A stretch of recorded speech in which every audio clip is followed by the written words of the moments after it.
The Good Old Grateful Deadcast, the official podcast of the Grateful Dead. I'm Rich Mahan with Jesse Jarnow, exploring the music and legacy of the Grateful Dead for the committed and the curious. Ladies and gentlemen, welcome back to the Good Old Grateful Deadcast. I'm your co-host, Rich Mahan. Thanks for tuning in to this special rebroadcast of the Denmark episode from Season 5, where we covered the entirety of the Europe 72 tour. And this coming Saturday, November 5th, is the actual 50th anniversary of the release of the beloved Europe 72 album. And it's also the 2022 Grateful Dead Meetup at the Movies. It's taking place at theaters nationwide, featuring the Tivoli Gardens show in Denmark from 4/17/72.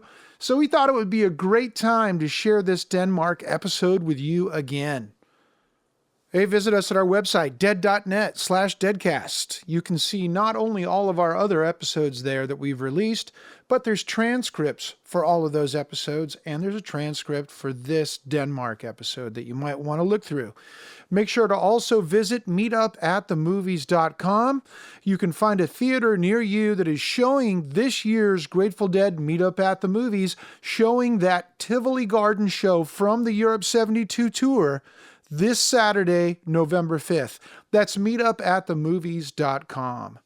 While the Dead were on their Europe 72 tour, they were promoting their latest single, One More Saturday Night, which, ironically, was on Bobby Weir's first solo album, Ace. And just announced is the 50th anniversary deluxe edition of Bobby Weir's first solo album, and there's a few configurations you need to know about.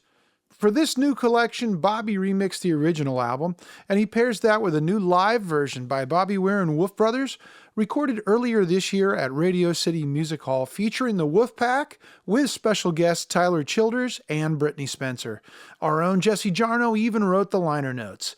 There will be a 2-CD version as well as a custom High Roller Pearl white vinyl release, available exclusively from Dead.net, both with a release date of January 13th, 2023, and a black vinyl version will follow on February 3rd. You can pre-order any and all of the Ace releases and merch over at Dead.net. Well, in this Rewind episode, the Grateful Dead say ta-ta to jolly old England and climb aboard the ferry boat for a trip across the channel to Denmark. We'll be covering 3 shows this episode, 2 at the Tivoli Concert Hall on April 14th and 17th, and a show at Aarhus University on April 16th.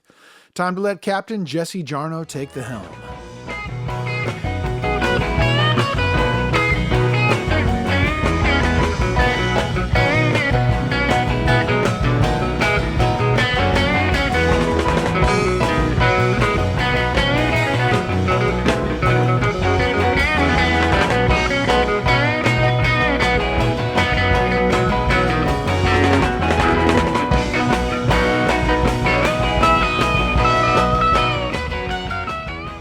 The Grateful Dead arrived on the continent on 13 April 1972, making landfall at Esbjerg, Denmark, after taking an overnight boat across the North Sea from Harwich.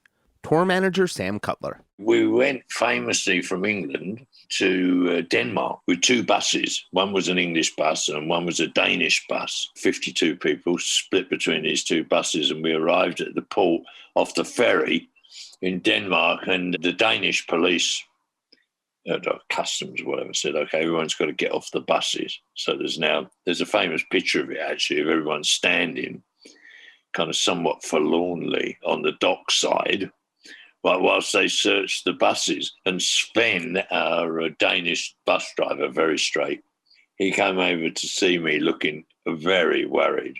We'd been there for an hour or so, and people were getting all fed up, and it was cold and all that. And he goes, the customs man said, the bus smells of hashish. So I, of course, went, no. Ridiculous. Of course not. How could that possibly be, you know? We used to have this thing that we used in hotels. It was called Ozium. It was in a little kind of bottle, a spray. You sprayed it. And it was actually designed for people who were being sick, were vomiting.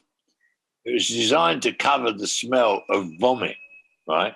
So I had several of these, needless to say. So I told Sven, the bus driver, I'll go and check, I'll sort this out.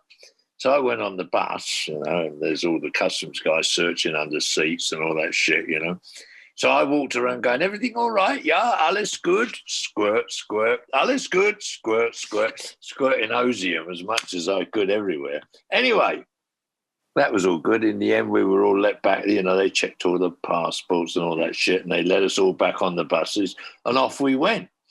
And I was like, and I wonder where did they put the fucking hash? Where was it hidden? And it was hidden in the curtains. The buses all had curtains, right? And so you used to gather the curtains together like that, and then they'd have a strap round them, that kept them together. And that's where everyone put the hash. And the stupid customs guys never found it. So that was 1-0, 1 to the Grateful Dead, 0 to Danish customs. There were at least 2 Americans following the band on the entirety of the Europe tour, a pair of young filmmakers, John Norris and Sam Field. Later that summer, they would be 2 of the primary forces behind the Dead concert film, Sunshine Daydream. Both are sadly no longer with us, but I interviewed Sam in 2014 for my book, Heads.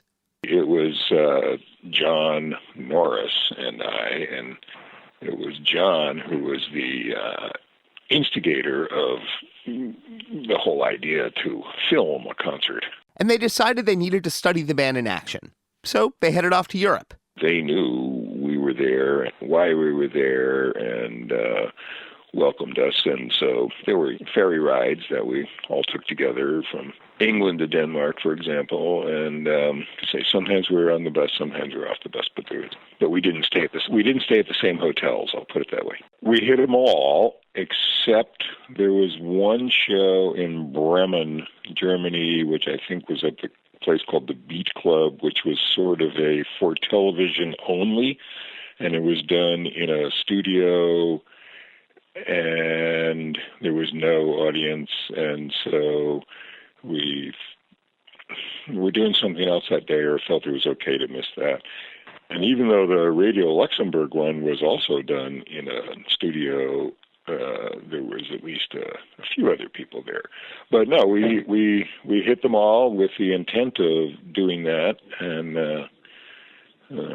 actually did miss one that turned out to be okay. Well, I don't think Europeans were hip to being on a tour, following a tour, and I really don't think there were any other Americans that were really doing that either. There was nobody that I remember seeing more than once, or in more than one town. There were some people who did go 2 nights in a row, in Paris or whatever that we saw, but not from town to town that I can recall. If you're an exception to this rule, or even if you just saw 1 or 2 shows, get in touch with us at stories.dead.net. We've heard rumors about a pair of German brothers, Hartmut and Volker Koletzko, who did all the shows on the continent and later became friends with Dick Latvala, but we've been unable to find them. Volker, Hartmut, are you out there? I wish I'd asked Sam Field more questions about the Europe shows, and many other topics. The band hit the continent in a cloud of expectations, both theirs and the continent's. Gijsbert Hanekroot was a Dutch photographer with the Amsterdam-based publication Oor. He met up with the band in Copenhagen and would photograph them in a most unexpected location. I used to be a freelance photographer, working for a bi-weekly music newspaper called, in Dutch, Muzikant Oor, which is ear. I had an assignment for doing, I was kind of their first photographer. I did everything what happened, which was a lot. And we were, in the beginning, started 50 years ago, 71, and after a couple of months, when American or English groups came to Holland, there were 2, the main daily newspaper and this Oor magazine, that were the 2 interviews. So, and I was happy to be one of the 2 that were able to do this interviews and shows. We did not cover much of the Dutch groups, like Focus or Golden Earring. That was not big enough for us. We were concentrated on the English and American groups. They were very well accepted here and very appreciated, yes. We took the train to Copenhagen, to cover the show. And that is quite often was a couple of weeks before they would play in Holland, so that they could publish the story, the review, and the photos of the show. We also did an interview with Bob Weir. Actually, I don't think we did an interview with Jerry. It wasn't the first time he'd met a band at the edge of the North Sea. Gijsbert made beautiful photographs of many of the era's biggest musicians. We've posted a link to his website at dead.net/deadcast. It was important to cover Europe. It happened a lot with all the American. The Birdside was 1 year before. They did the same. They started in England or they started in the Netherlands and they went to England and tried to conquer Europe. And that was also for them very important. That's the reason that I was happy to be a photographer in that period of time. And there were heads in Denmark ready to meet them. In particular, there was one head who was more ready than most. A head who is now a household name in Denmark, for pretty much all the right reasons for once, though virtually unknown to American freakdom. The late Danish writer Dan Turèll. Please welcome Danish historian and Dan Turèll biographer Lars Movin. Dan Turèll was a very special character in a Danish context. I mean, he was very, very well known in Denmark for a number of years, especially in the 70s and the 80s. I was born in 59. And he was born in 46.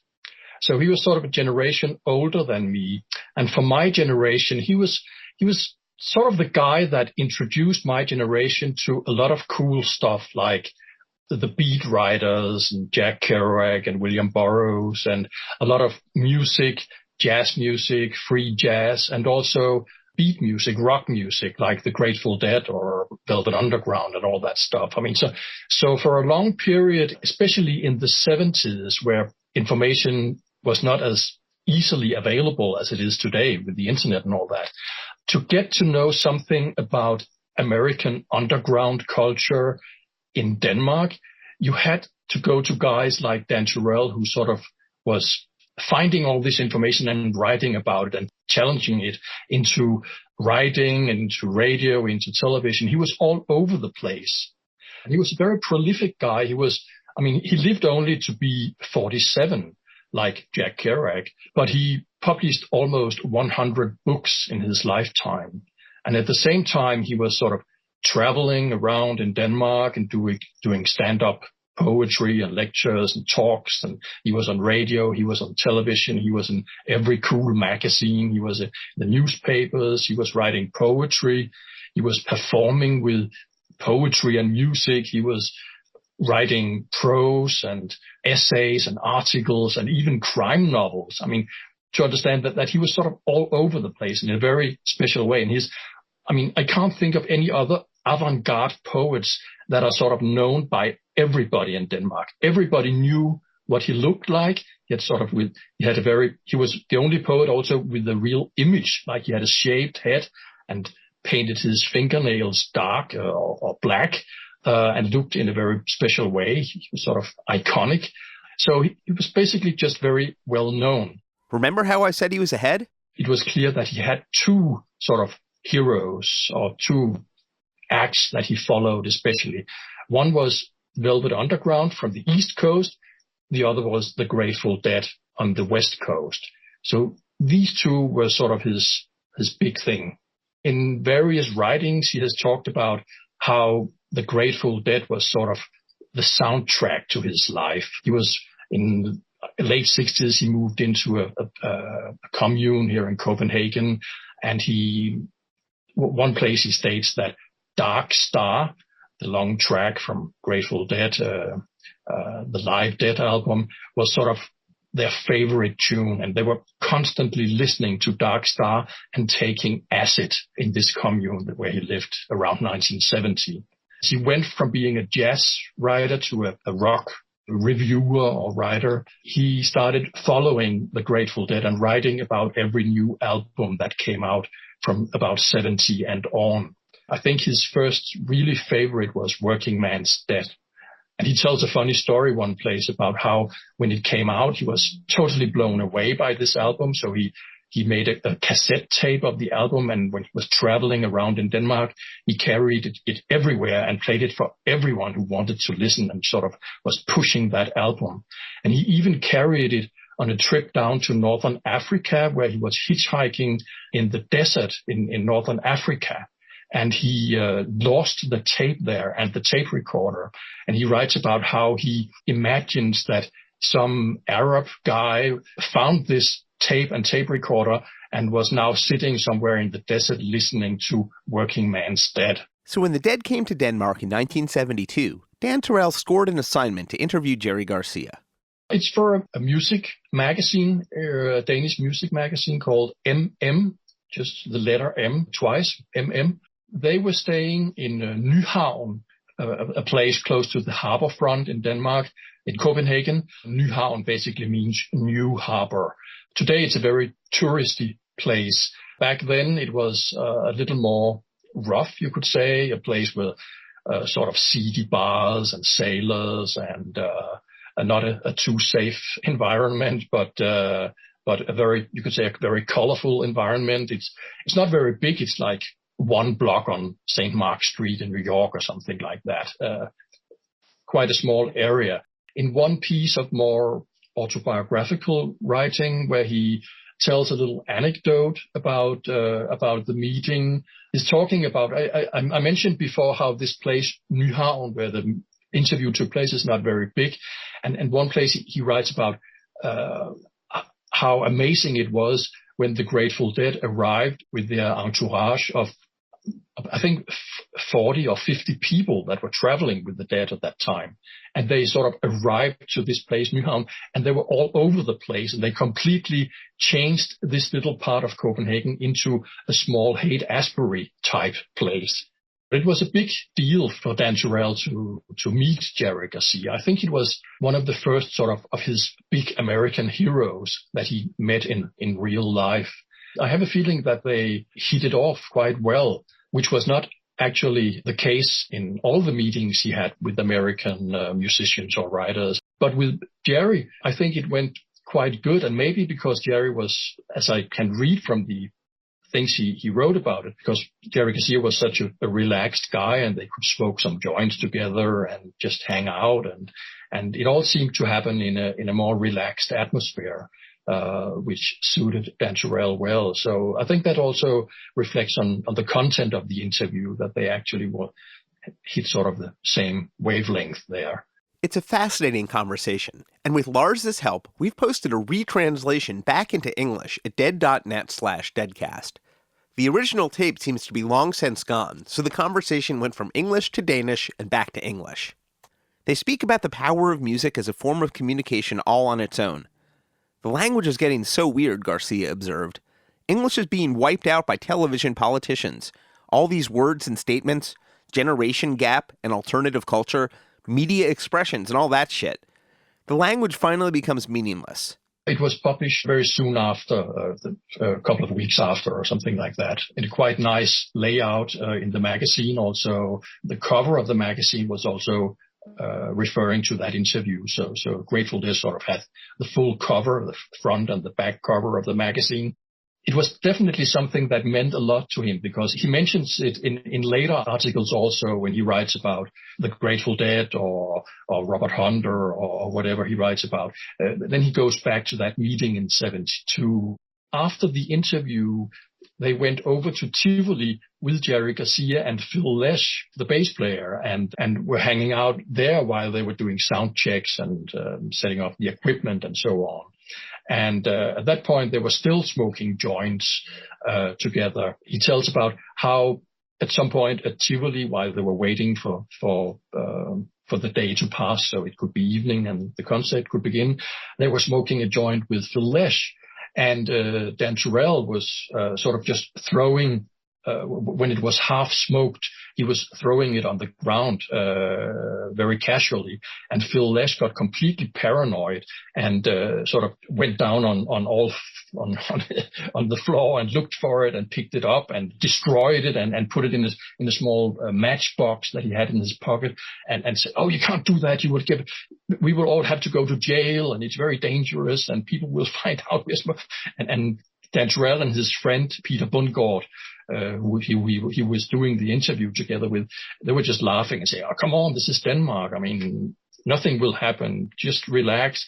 And Phil Les said, "Paranoia strikes deep." And then he left with a joint to sort of put it away somewhere. Bjørn Lindstrøm saw the Dead for the first time on the 1972 tour. I lived north of Copenhagen in a small town. We went to Copenhagen and bought American comic books, Zap Comics and BC and The Wizard of It. We studied that closely, so we were sort of into that culture. We were reading them in English, so that's a great education, really. Learned all the dirty words from the underground comics, that's for sure. Bjørn's friend Francke was another burgeoning music head who saw the band at Tivoli. There were Danish bands. We had Burning Red Ivanhoe, and we had Culpepper's Orchard and stuff like that. Young Flowers playing Cream-like music, blues, hippie music. The band that I was most into at the time in Denmark was called Savage Rose. Dear Mr. Harvester, what's in your bag? Solitude and death.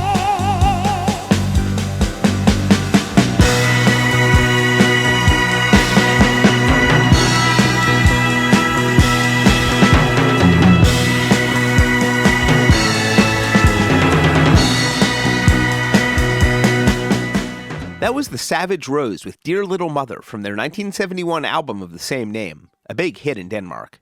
You would sit on the floor with your legs folded, and hash clouds would be overhead, and it was amazing. And we had Icelandic sweaters and smoked pipes, and very intellectual, lots of hair. We were also very much into British music because they were more frequent visitors to Denmark, being so close.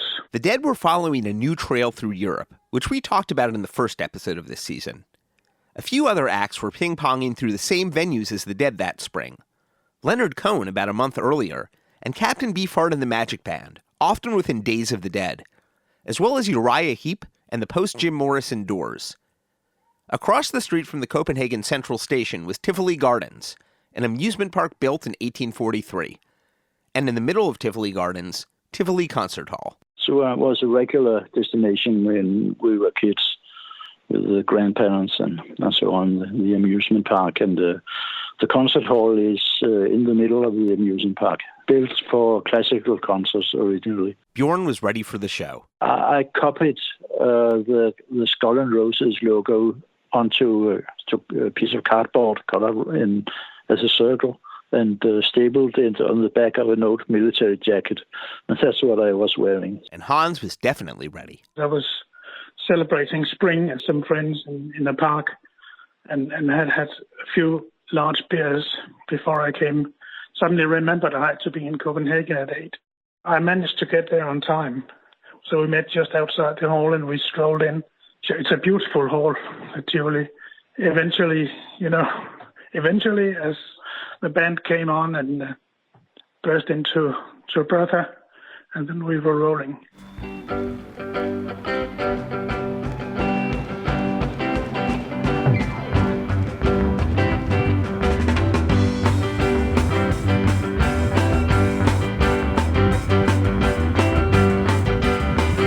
I had a hard run,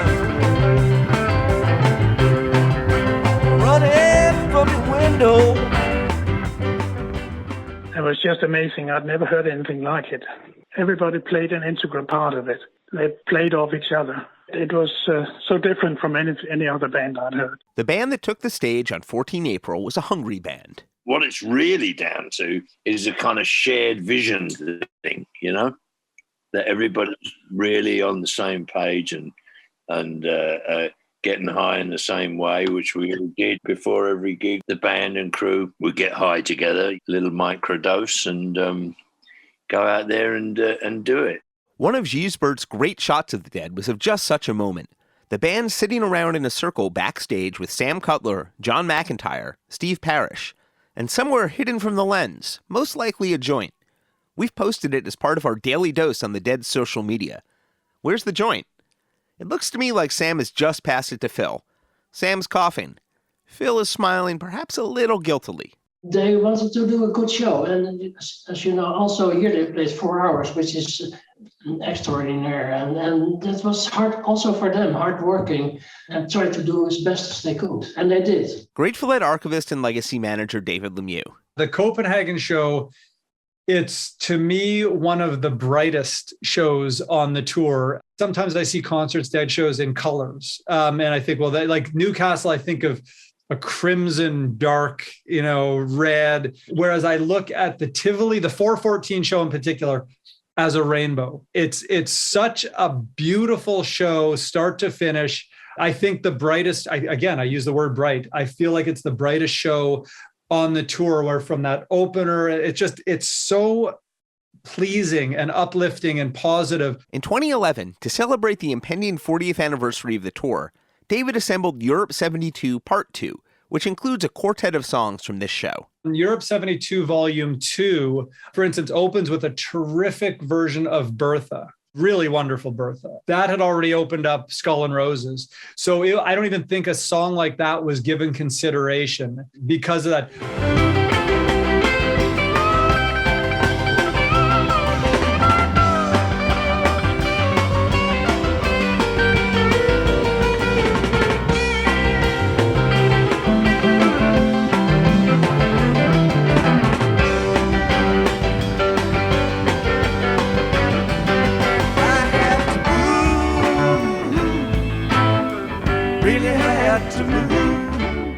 The stage was quite low, so if too many people had been dancing, they would have obstructed the view for the rest. But in the aisles, there may have been people dancing.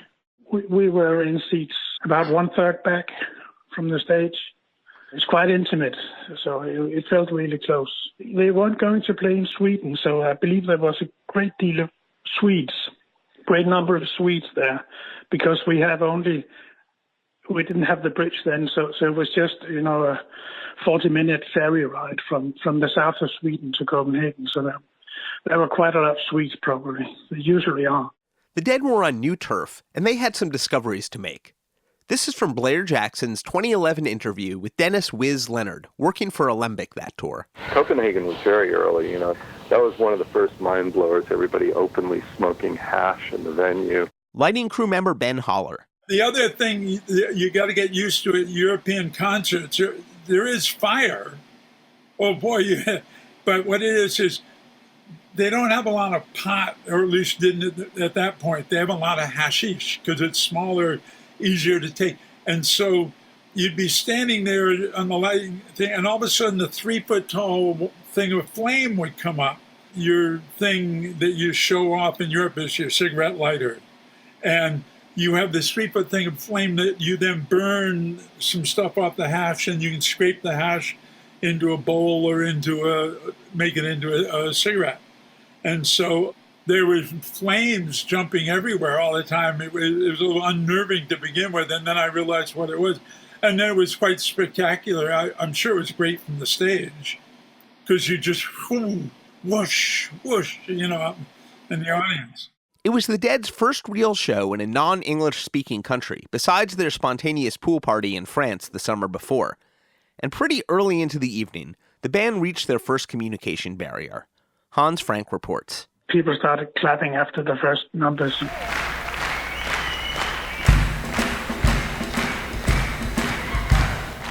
The band interpreted it as a sign of displeasure. See, you know what? We're gonna keep on playing. You don't have to clap like that. But you can if you want to. If you want to clap, go ahead. Go ahead, get it on, but we won't do one in that tempo, necessarily. You can if you want to, but you don't have to if you don't want to. You can do whatever you want. Don't get sucked into it now. But Hans says it was a sign of sheer approval and enthusiasm from the Danish crowd. It was spontaneous, sort of. We are going to be part of this. We're part of this music. They're playing the music to us, and we want to give something back to them. It led to the first of the tour's language checks.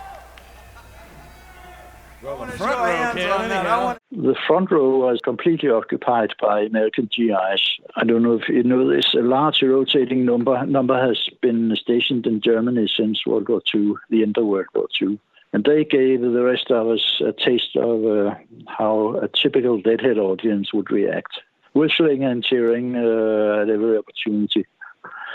Someone told me later that they had been unable to get tickets to any of the shows in Germany, so they made the trip probably by train and ferry to Copenhagen. Bob Weir took it to a vote. I want a show of hands on that. How many of you out there can understand what we're saying? Raise your hands. Not very many. But Bjørn thinks the vote wasn't quite reflective of the room. I think it was more than a few. I think it was unfair the way he concluded. We all have English in grammar school from the age of 11 or 12. We understand English quite well. A little slow on the uptake, and we may have felt a bit intimidated by these very loud GIs. And it did lead to a good transition into the next song. You win again.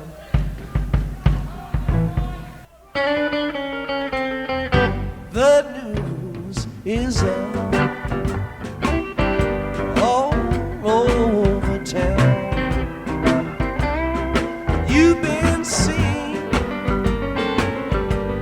out running around. There was no language barrier in enjoying the music. I'm out of an Anglophile family, so we learned it early.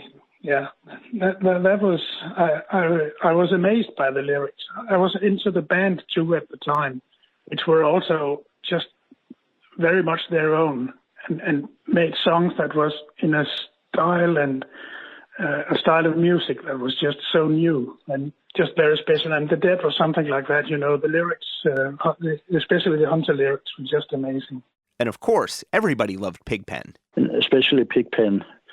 It was great having the chance to hear Pigpen live. Many people in the U.S. never got to that or got on the bus too late, but it was a great performance by him. In Europe, though, first sets would often begin by alternating between Garcia, Weir, and Pigpen. Pigpen was an extremely present part of the tour. Europe 72 Part 2 includes perhaps the canonical version of Chinatown Shuffle, an original song by Pig debuted at the end of 1971. Take it, you can have it. What I got, baby, I can't hold. And if you got the secret, tell me how to build a mold. And I can handle your problem. Don't try to handle mine. I'll get yourself a shotgun, a pocket full of shells, and we can wide away the time. Played nearly every night of the tour, Chinatown Shuffle was a fixture of the band's early 1972 set lists, and surely would have stayed with the band had Pigpen's health not taken a turn. In some ways, it might qualify as a lost Grateful Dead song, not officially released until the 1999 So Many Roads box set, which used the version from Rotterdam, later down the road, though plenty of tapes circulated long before that. Back in ye olden days of the 1990s, this show from Tivoli was one of my very first Dead tapes, and where I heard Chinatown Shuffle for the first time. Our friend Sully, the keeper of the Pigpen archive, shared an early draft of the song with us. Pigpen originally titled it Shotgun Song, giving it slight overtones of urban self-defense. The vibe survives, a subtly honed song perfectly fit for Pigpen's menacing stage persona. He was only getting better. Get it right, do it nice, and if you make a mistake, pay for it twice, and if you need it, you got to have it. I'll get yourself a shotgun and bring it back. Whoa, look up the wall, you know you gotta crawl. Before you start crawling, be ready to fall. And if you fall into my direction, don't expect no help at all. Go on. And by the second set, the band was sufficiently warmed up to record a keeper version of another song for Europe 72, LP2, Track 1. In jazz parlance, this is take 3 of Brown Eyed Women.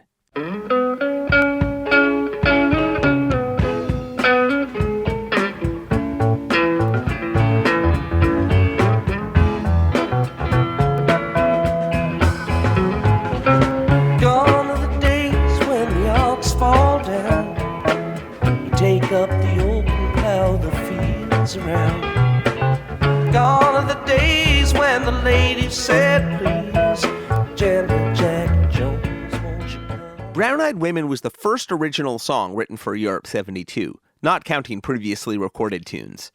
It was written in the summer of 1971, just after the band finished mixing Skull and Roses and Jerry Garcia recorded his solo debut, and just after Garcia and Robert Hunter finished 2 years of cohabitation in Larkspur, along with their respective partners. It was the beginning of another new songwriting era for the two. The band debuted Brown-Eyed Women during their late August 1971 tour, very much a first musical draft, with a straighter rhythm. I'd describe it as country soul. Gone are the days when the ox broke down and take up the yoke and have the fields around. Gone are the days when the lady said, please, Gentleman Jack Jones, won't you come to me? Brown-eyed women and red grenadine. The dollar was dusty, but the liquor was clean. Sound of the thunder when the rain pouring down, and it looks like the old man. That was the live debut of Brown-Eyed Women, August 24th, 1971, at the Auditorium Theater in Chicago, now Dick's Picks 35, from the so-called Houseboat tapes, discovered by our friend Brian Godchaux. In 2020, a draft of the lyrics turned up in the collection of the late Dick Latvala, which are fascinating to see in Hunter's handwriting, but appear to be a slightly later version, perhaps rewritten for clarity. We've posted a link to a relic story about it at dead.net/deadcast. And of course you can, and should, consult Alex Allen's site, whitegum.com, for close examinations of lyric histories, including Brown-Eyed Women. In 1977, David Gans interviewed Robert Hunter, included in his book Conversations with the Dead, which we've linked to at dead.net/deadcast. David brought up a previous interview Hunter had done, in which Hunter spoke about certain songs that contained a character that represented the band, Bertha, Direwolf, and Cumberland Blues specifically. But it was a character he said he'd finished writing about. Hunter told David, "That's true. The character was dispensed with nicely in Working Man's Dead. Then he popped up again in Brown-Eyed Women. It's some composite relative of mine, part of my Gestalt baggage. These things have as many layers of potential meaning to me when I've created them as they do to the listener, and I look for that." His Golden Messenger performed the song on the 2016 tribute album, Day of the Dead. Oh, Daddy made a whiskey and he made it well. It cost $2 and burned like a hell. Oh, I cut an acre just to find still. Drink in a bottle and you're ready to kill. Brown-eyed women in red grenadine. The bottle was dusty, but the Please welcome to the Deadcast, MC Taylor of His Golden Messenger. But I think that was the first time that I actually sat down and learned the song in such a way that I could play it, play it in public. Learning that song confirmed that they were really good as narrative songwriters when they wanted to be, because there's a real story in that song, and just seeing how it's laid out and how Hunter moves the character through the song is really cool. I think of the narrator of this song as someone maybe in their 20s, sort of out in the world and kind of footloose and reminiscing back. There's a lot about family in there. The narrator has multiple siblings, and the father appears. Kind of his specter appears throughout the whole song. It's kind of an outlaw song, but it's even more than that. The songwriting to me feels a little bit looser maybe than the 3 previous records, Working Man's and American Beauty, and I guess the live record. It feels like an even more holistic version of sort of like the margins, the weirdos of America than the previous records. I think there's some humor to it that still really works for me, or just like maybe some lightness to it. And it's just like a compendium of vernacular American knowledge in the words. Like I always think of it kind of alongside Harry Smith or like Joseph Mitchell's Up in the Old Hotel, if you know that book. It's like the same sort of same sort of feeling. Once the song was reintroduced into the band's repertoire in later 1971, it stayed there through 1995. Though it got slightly scarcer by the late 80s and early 90s, it never disappeared for more than a few months. Like some other Dead songs, it's got some unusual songwriting turns. Just like the song's lyrics represent an emotional return to home, so does the chromatic lick that appears throughout the song. Let's go back to the beginning.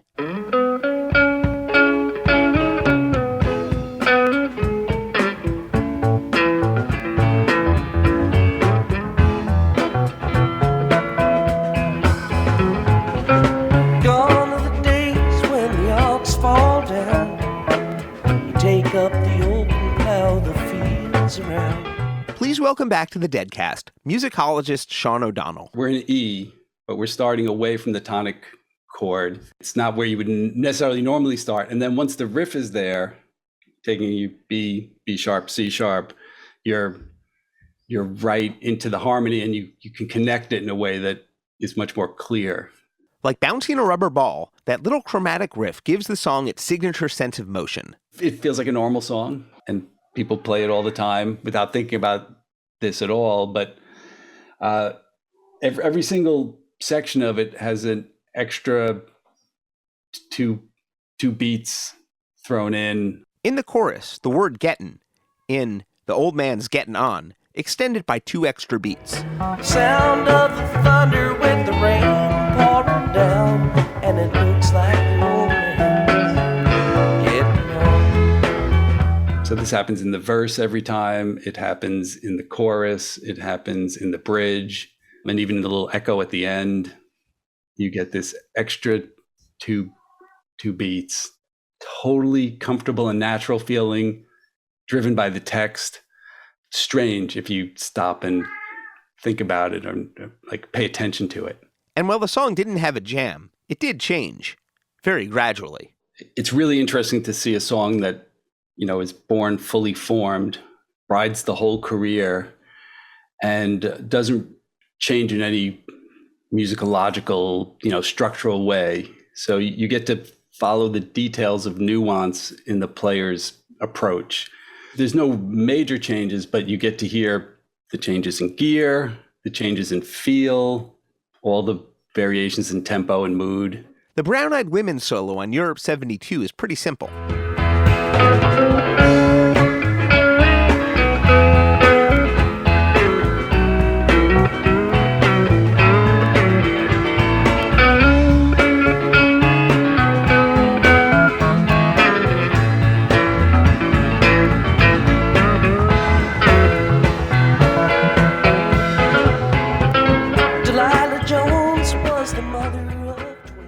It's the fully formed structure where you're staying very close to the vocal line. And so that's where it lives at the very beginning. It's kind of like he has to live with the conversation for a while, where he has an idea and he keeps it close, very much in the line of bluegrass playing or jazz playing, where the head is the head and you stick to it best you can. But as he gets more and more comfortable, he's a talker. That's kind of how I imagine it. And he just starts to embellish as it starts to become a more comfortable thing. He literally grows the number of verses he's going to talk. He makes the conversation longer and longer. So they stick with one verse all the way through the hiatus. But the solos get fancier and fancier across that arc. By 73, they're already decorated, in a clearly decorated way, and they're starting to get fairly well embellished by the hiatus. And then when they come back, it starts off in a one verse version, but by the time you get to May 77, it's three verses already, and quite more verbose.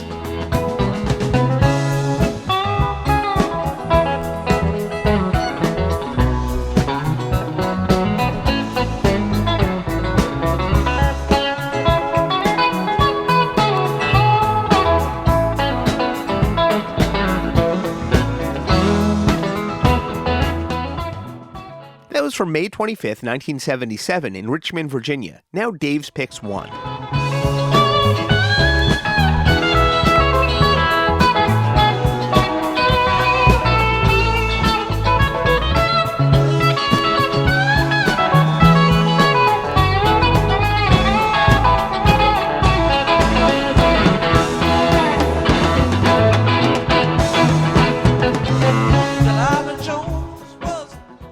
the melody still remains the anchor. So you could still hear clips of the sort of vocal rhythms in the playing. But what he does is he opens up the range a ton and has an arc to the whole solo. So there's what would be the normal embellished version of the earlier periods the first time through. And then in the second time through, he expands the range to bigger and starts to use double stops, so it's more guitaristic. And then the third one is climactic with high bends and a couple of chromatic riffs that then kind of stay in the vocabulary for that song the rest of the way. Like you'll hear snips of that in the 80s and in the 90s of the same kind of little chromatic lines. And by 1991, it's even more embellished.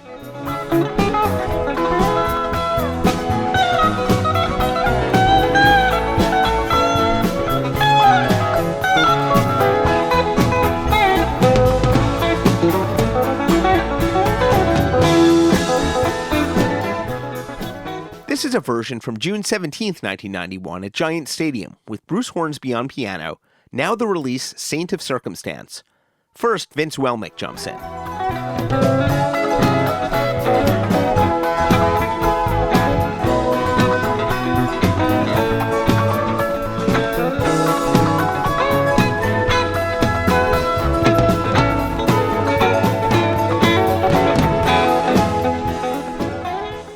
Then, Hornsby enters the chat and turns it into a jam.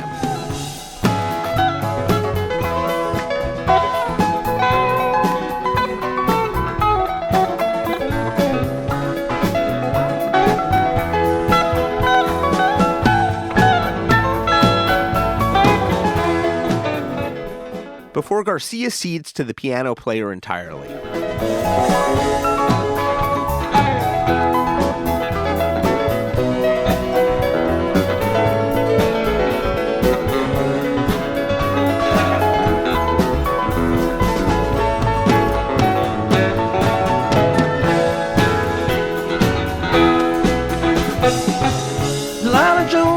Was the mother of twins. 2 times over, you know the rest was sin. Brown-Eyed Women everywhere. One other song event we'll note from the 14 April show, directly following the canonical version of Brown-Eyed Women.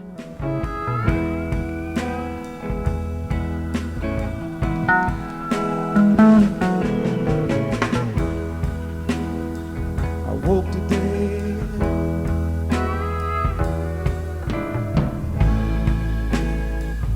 Felt your side of bed.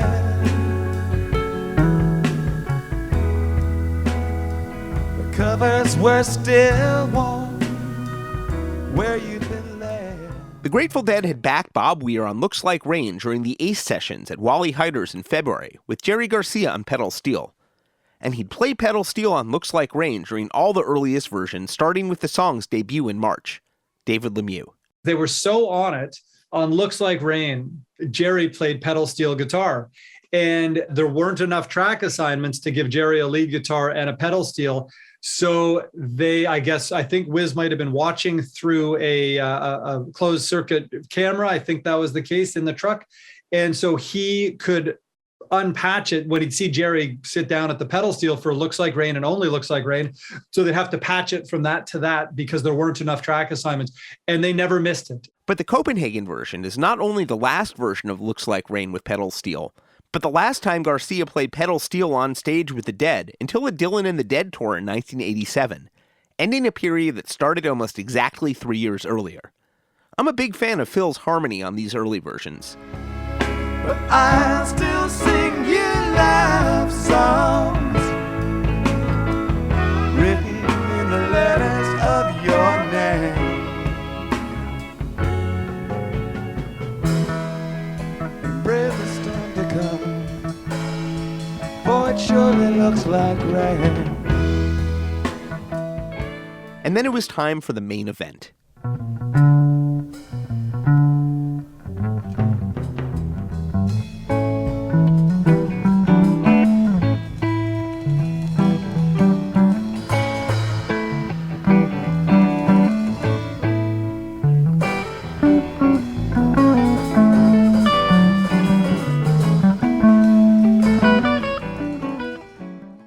welcome back Graeme Boone. Jerry building up. A little bit of repetition up to G, and then up to A, that climactic A. A little bit of climax riff there. Bob really affirmative on the progression, coming back down. Here, a little bit of E minor. And back down to the Dark Star progression. But they're still moving, building up again. Beautiful chords from Bob. Jerry up to G and then A. And that climactic A, hitting it, bending into it. One thing I regret to this day is that I never got to hear Live Dead.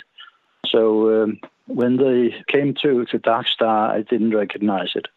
And so I couldn't appreciate how different it was from the Live Dead version. So we get into this interesting spot where things have kind of settled into B minor. Very strange and interesting key. Phil hitting these chords. Then Jerry, he plays his Dark Star riff as if he wants to get to the first verse. But the other guys don't want to go there. They stay in B minor, so he lets go of that. And they're working around. There's a little bit of A major. Keith doing some flourishes. And that E minor chord.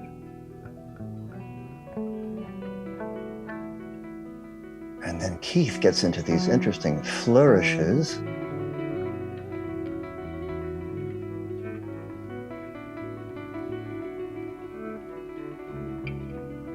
Jerry with beautiful violin sound. Going through different harmonies as if inventing a song on the fly. But then it goes into chromatic notes.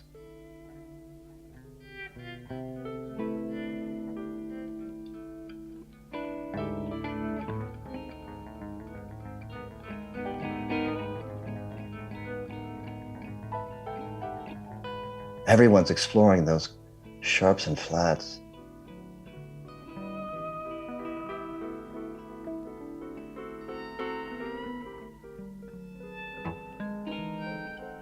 Like we could get into space here, but we haven't yet gotten to the first verse yet. And then a beautiful landing on A major. No. Is this going to be Don't Let Your Deal Go Down? Just a little hint, maybe? With that mixture of the A and the E minor together. Beautiful preparation for what? The Dead's disco ball continued to blow minds in Europe. I remember a great Dark Star, and they had this huge glass ball under the ceiling, slowly rotating and the lights going on. That was amazing. We were taking places. Jen Skovby saw the Dead a few days later in Aarhus, but reports this story. At that time, I had the connection to a guy in Copenhagen who was selling drums, actually. And he and his friend had been in the Tivoli concert, not at the TV, but at the Tivoli concert. And his friend has got to look at, these disco things who are going around under the ceiling and making light all over. So when he has been looking on that for 5 minutes, he simply had to go out. He couldn't stand it anymore. And then Jerry gets into this long riff that he repeats many times.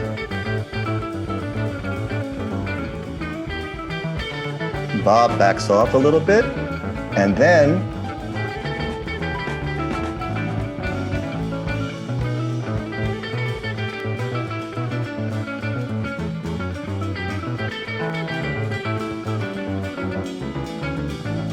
listen for Bob. There it is. Mind left body. In the middle of this jam.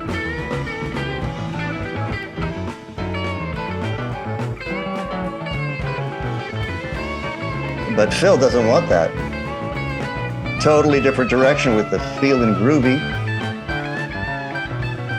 That great feeling groovy lick. And now they're into that great jam.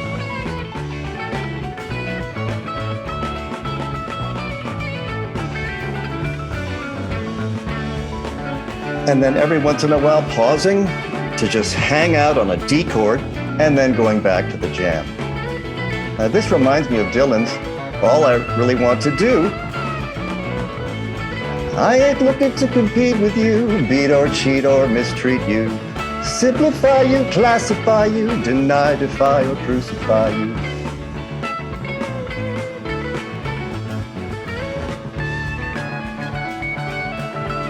There we have that pause on D and then back into it.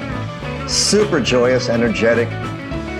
That bill so strong, doing everything there with the drums.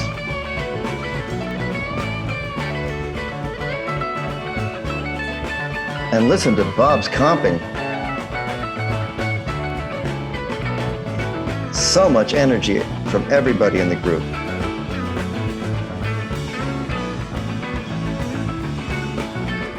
Now Keith is low in the mix, but he's right in the middle of it. It's like great Phil flying way up in the range, coming back down, all over the bass. And then Bob says no, moves on to a straight A chord. Where are they going to go?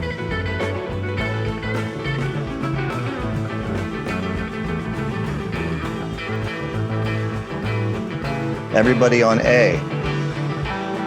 Super intensity.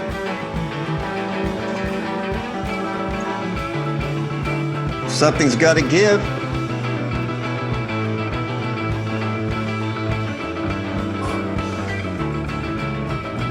And why not? Back to feeling groovy.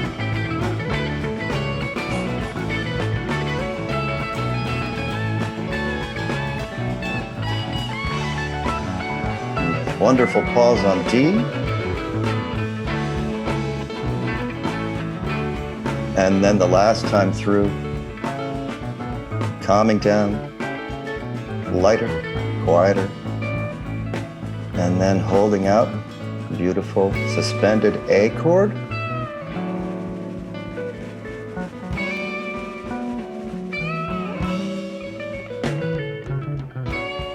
Here again, recalling a little bit of that "Don't let your deal go down," but they don't go into that. That's true.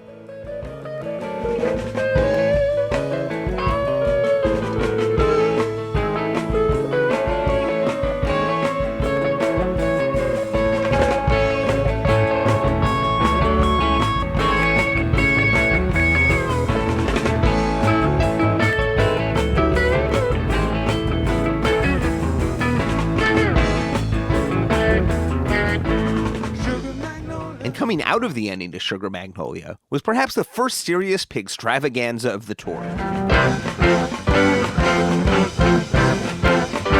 Well, I was feeling so bad. I found the doctor about what I had. Pigpen had done tunes on the first 3 nights of the tour, but wasn't quite at full strength.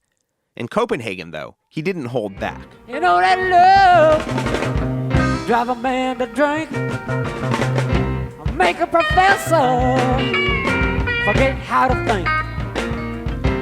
Too many strange things to your mind. Try to walk a crooked path and you find yourself on the straight line. What's the matter with you? I got you all turned around and messed up over. Yes, it was a freestyle so inventive that it inspired a full transcription in the first volume of the taping compendium. He was not the big fellow that he was in the early pictures. He was quite little and skinny and just stood there and belting out those raps. That was awesome. The jam even shifted into Pig's first original showstopper, Caution, with the band absolutely cooking.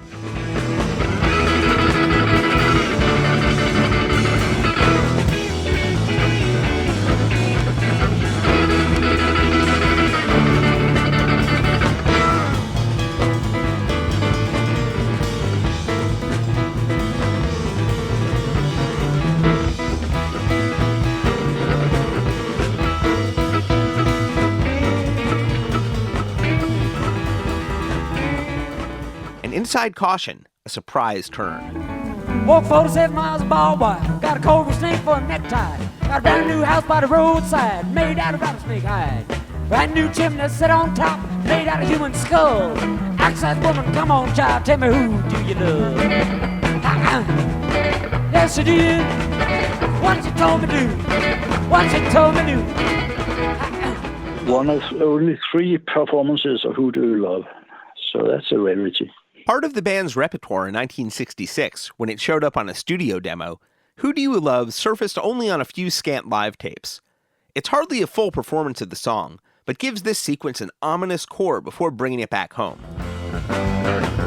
I am not family doctor, but what I heard. I said, doctor, doctor, Mr. MD. Doctor, can you tell me, doctor, what's ailing me? Doctor, and he said, hey, hey, hey, hey, yes it is. All I need. Bjørn didn't have to wait long to hear the show again. Most of it was on the radio a couple of weeks after. They had edited a few songs out, but most of it was there and in a good quality, taped from the radios. My brother taped it for me. 1/4-inch tape. I've heard that many times. The Grateful Dead got along with Copenhagen. Their local promoter was Knud Thorbensen. John Morris recruited him for the Independent Promoters Alliance that helped organize the Dead's tour. He had a partner named Anders Stephenson, who was the quiet one. But Knud was quite a character. He had a couple of restaurants in the end. He was involved with ABBA, bringing them into the world. Had a bit of an affair with one of the girls. He was a great character, blonde, tall. He was your ideal Scandinavian, good-looking guy. And he once bought a Rolls Royce on which he had to pay 200% tax. And I said, why? He said, because it's a Rolls Royce and I've got the only one in Copenhagen. Another reason the Dead may have gotten along with Copenhagen was the hash. Steve Parish. The Danish people were great, man. Oh boy, we had a lot of fun in Denmark. And it was the first country where they had no law against smoking hash or marijuana. And so we couldn't believe it. We went into a bar, me and Kreutzmann, and people were smoking. And I kept asking the guy, you sure it's okay? And he was like, same thing. He says, you Americans, can't you ever realize that it's okay? The previous September, in 1971, a group of heads had begun squatting in abandoned army barracks, establishing the community Christiania with its open-air hash market known as Pusher Street. Hans Francke. It used to be army barracks just outside Copenhagen, and they actually just broke into it. There was much less control in the early days, so it was just anarchy. Disputes between groups of settlers. Some were into the environment, some were into exotic foods, and some were into politics, and some just wanted to build a house and a windmill and stuff like that. In fact, one of the founders of Christiania was a former resident of the commune where Dan Terrell dosed and listened to Darkstar. Lars Movin. One of his best friends, a guy named Jacob Ludvigsen, was actually one of the people who founded Christiania. They were living together in that commune I was talking about. So in that sense, he was really close to the beginning of Christiania. He didn't live there. And, he was a very dedicated pot smoker or hash smoker. So he would probably go there to buy his supplies. Mountain Girl. We walked through there and just found it wasn't open when we were there. That's all I can say. There was a few bulletin boards up, but it was just everybody was somewhere else. It felt like, it wasn't, the weather was not nice or something. And we did cruise over there, but we didn't have the right connection to really explore it. And I think there was a time factor there too. Sam Cutler. The Grateful Dead, of course, have always been pot smokers, man, forever. And they're Californians, for fuck's sake. They always had the best pot, ever, because, all kinds of fans would come and go, hey, try some of this, man. Oh, wow, shit, yeah. Can we get some more of it? Sure, you know what I mean? So there was always wonderful pot, and everybody loved pot. But in Europe, of course, they discovered hashish, because at that time there wasn't really any pot in Europe. You need California weather and altitude and all that shit for good pot. So they discovered hashish, much to their delight. They loved it.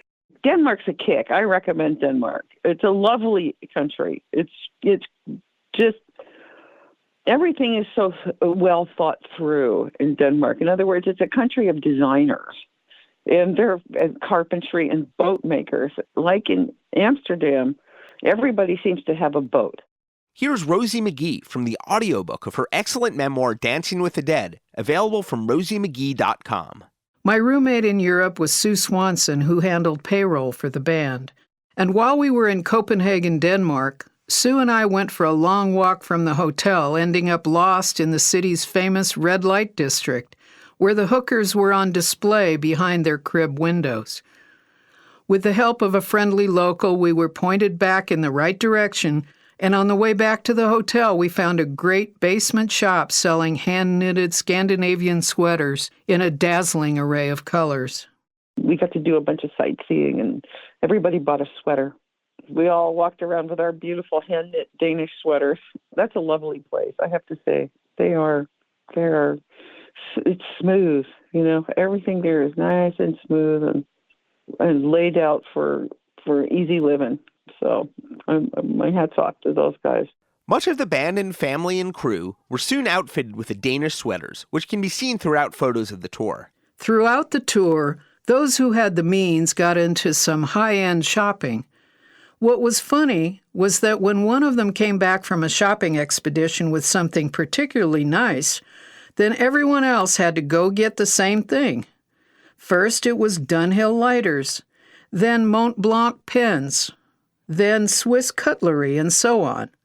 This behavior was a continuation of the group mind already in place at home with Pendleton blankets, Courtney tie-dyed mandalas, Navajo silver and turquoise jewelry, Ukrainian flower shawls, even extending to one group of people all driving Citroëns.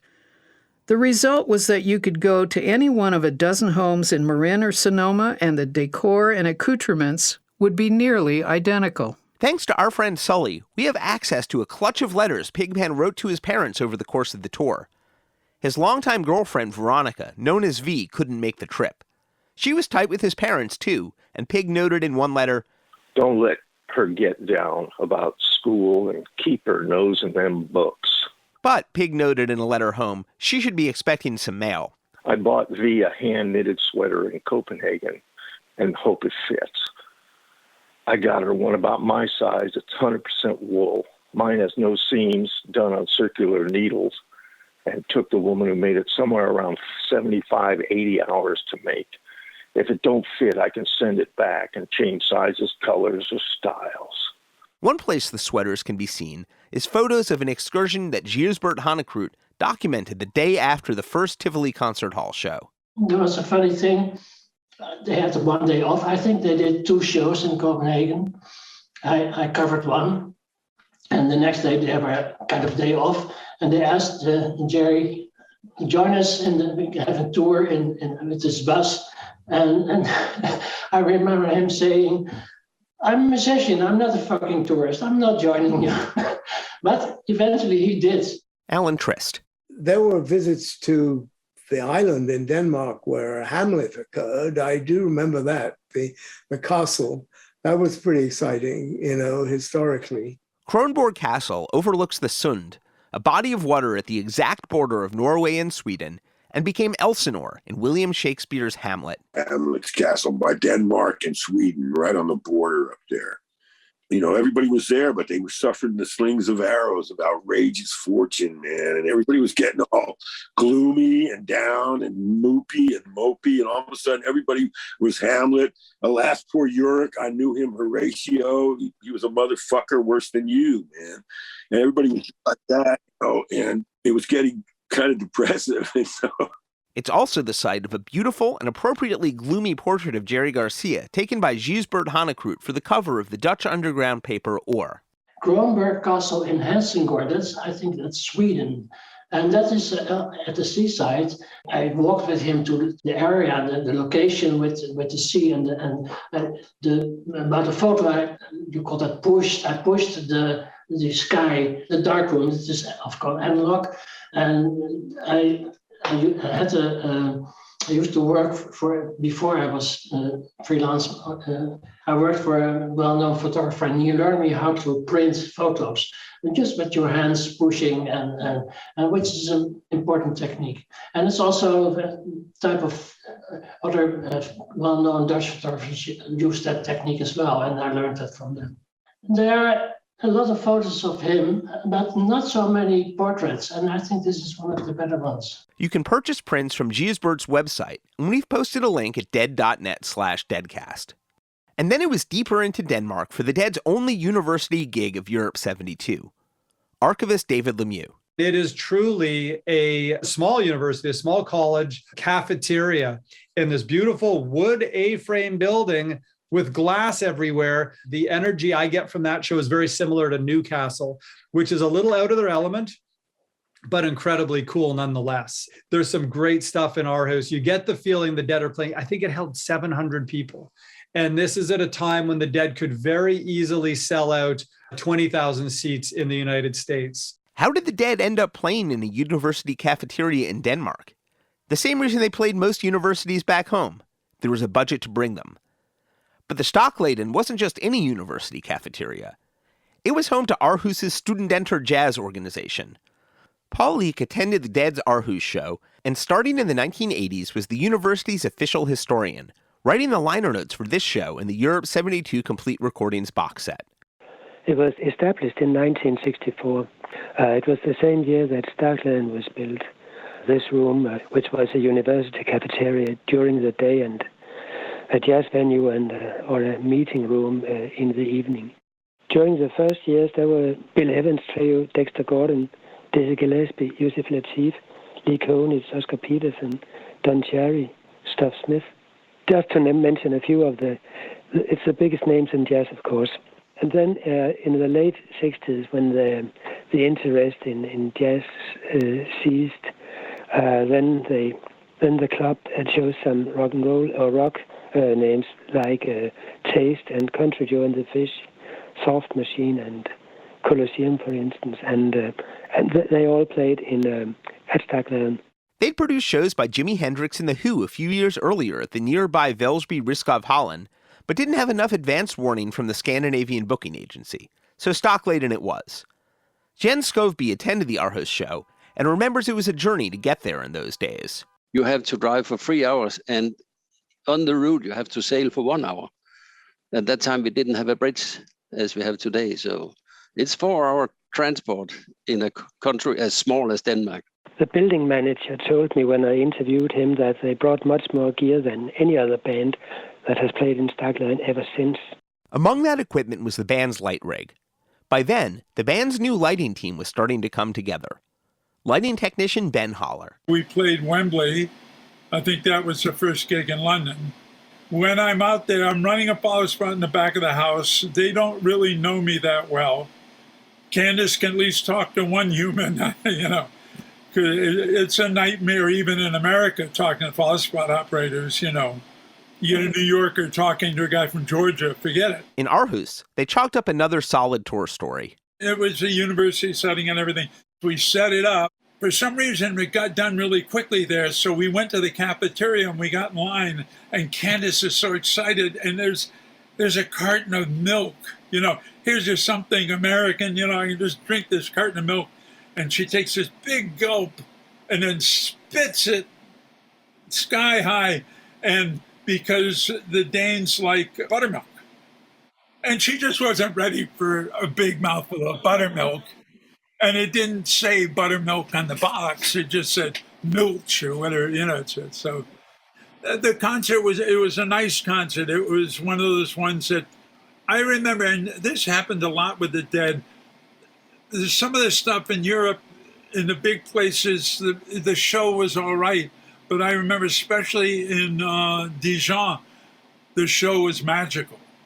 But it's in a little farming community. There are no critics there to see it. There's no, and as I recall, the show in that university was, again, nice. Maybe it just was, there wasn't a lot of pressure. Jen Skovby. It's Stockladen. It simply means a barn. If you saw the Bruce Springsteen film, you know how a barn is. And that means it was a very small cafeteria connected to the University of Aarhus. All the equipment from the cafeteria was there. There was chairs and tables and all that just stuffed into the side of the room. We'd never seen that much equipment before, so there was not much space on the stage. Like. I sat near the entrance, a long way from the stage. I think there were about 700 people, full capacity. And as I wrote in the liner notes, I had to sit on this cafeteria tray slide at least until the intermission. And there was these rafters under the ceiling, so people were crawling up there and sitting there. I think most were students from the university. I don't think rather many of them knew what they were going to hear. We have all heard Grateful Dead records or something like that, but I think none of us has never heard a concert like this where the band was connecting to the crowd as they did. It was simply a quite new experience to all of us. The critic that I interviewed, he told me that there was this very tight connection between the band and the audience. And well, he said also that there was no security at all. He was sitting up front and he noticed that there was this tighter connection between band and audience than he had ever experienced before. And he told me that it was like an invitation to the audience. I think most Dead concerts starts on a little scrumbling way, and then suddenly inside the band a machine starts and then it goes. And I think it started already in Sugary, and when they started up Sugary and it kept rolling, I think people were on it. Just one thing I ask of you. It's just one thing for me. Please forget you knew my name, my darling. Sugary, shake it, sugary. I think at that time, people normally came and took up their amplifier and their guitar, and they played a number, and that was that, and hello people and all that. Here they simply mingled with the crowd in a way we never heard before. You know, people dancing and go. You couldn't walk around to the music, but you could slip and slide a bit to it. So it was like they simply put out their arms and hold us. It was so intimate.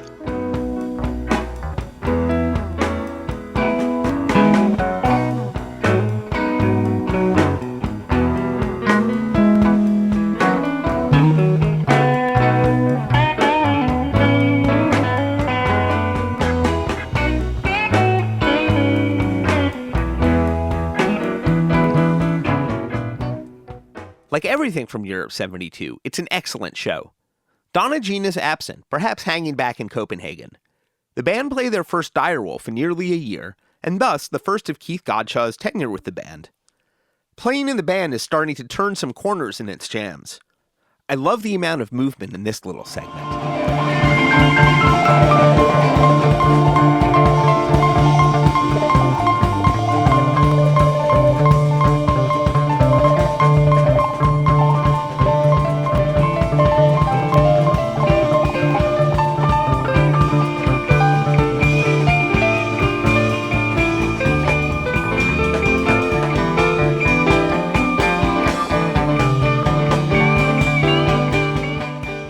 I remember that I was a bit disappointed during some of the first songs in the first set, but later that night I became very enthusiastic about the music, especially, of course, the jam parts and the second sets. And I have been a fan ever since. Not a fanatic fan. I counted my records last night. I have about 180 compact discs and 25 LPs with the Grateful Dead. That's all. In the intermission at the concert in 1972, I think that about a third of the audience left. Simply, they think that they did not know the Grateful Dead, I think, and they thought that, well, we have had 2 hours now, it's time to go home. I think that was what happened. at that time. Of course, the second set, which is one long set, it was fantastic. There was a tremendous sound. And one of the things I remember very clearly was, of course, Jerry playing a Stratocaster, but that was Phil's bass. I think he was using Big Brown that evening. And it was so distinct, so clear, and so sweet and soft and everywhere. So that was fantastic. We've never heard anything like that before. In the second set, there's a long transition between Truckin' and the other one, with lots of little episodes like this.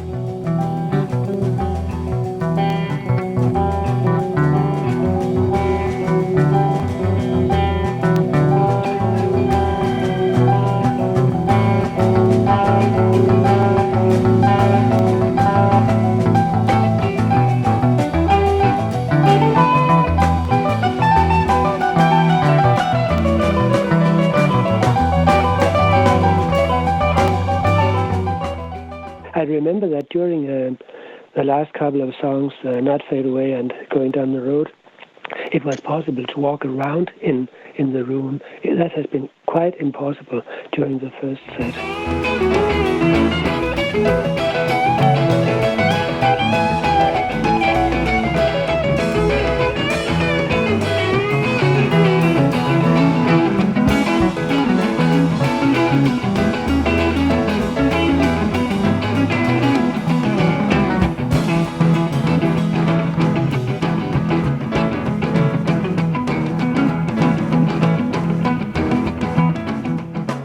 I think it was without comparison with anything else we've seen or heard before. It was quite another way to listen to a concert and to be with a band. We were talking about it for weeks after that. And I think for many of the people who were there, the album from the 72 Europe tour was their first way into the Dead. Thanks, Jens and Pill. And then it was back to Copenhagen for another legendary show. David Lemieux. They come back to Tivoli and play there again, this time with some TV cameras. And the vibe is very similar to 414 for the second Tivoli show. And add to that they're now playing to the cameras, which is fun. And I love that show too. This is important Grateful Dead music. This is important era. And to get to see that was very, very special. So I think the Tivoli is a wonderfully important document, similar to Veneta, where you get to see a China Rider transition, minus the cutaways of the dancers. But Dark Star, you get to see things that are important parts of the Grateful Dead sound. The cameras belonged to Danish national television, and it was a landmark event. The cameras were present for the first 2/3 of the show, filming for later broadcast, and in the middle, broadcasting live for a half hour on Danish television. One very young fan who was at the show was Lars Bennike. Lars is now the head of catalog for Warner Brothers in Denmark. It's the family business. His father, Olaf Bennike, was the contact point for the Dead in Denmark. My dad filled us up with music from when we were kids. He was the second in command of the local licensee of Warner's in Denmark. At that time, it was called Metronome. And he, together with a guy called Ben Fabric, who had a #1 hit in the States with Alley Cat, made this Metronome company in Denmark. And they made a deal with Atlantic, later on Warner, and then Elektra came on board. And he was kind of running the show when I was a kid. And every Thursday he brought home test pressings. And to me, it was like heaven. Thursdays were always heaven because that was, we picked, me and my bigger brother, we went through all the stacks of new music from Led Zeppelin to Doors to James Taylor, whatever. So, so I was hooked quite early on. And he took us to shows at the time. I remember we met... that was very early. One of the first one was Doors, where he had to give them some kind of a award. And then the Rascals in 1969, I think it was. It was because of Olaf Bennike and Metronome that Bjørn Lindstrøm was able to snag a recording of the 14 April show off Danish radio. And it was because of them that cameras would be at the 17 April show back at Tivoli. And the producer, Egmont Jensen, who interviews Jerry, he was a cool guy from Danish radio who was interested in music. And so he was a very good friend of my dad who promoted the records in Denmark. So they kind of hooked up and did TV shows with Randy Newman, Harry Chapin, Tom Waits, stuff like that. And that also included Led Zeppelin, Grateful Dead, and Doors. I remember the producer coming in privately in our home, and they were, I mean, we as kids were bummed to bed, but I know they stayed up very, very late. Maybe had some scotch or whatever they had, but they played records all night. And many of those nights, I'm dead sure that's where their ideas of doing recordings, or, you know, my father's knowledge of who was touring and who was doing this and that, and then trying to see if something could be worked out from there.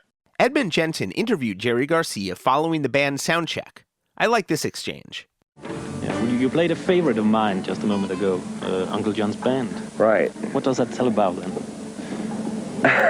Well, what does it tell you about?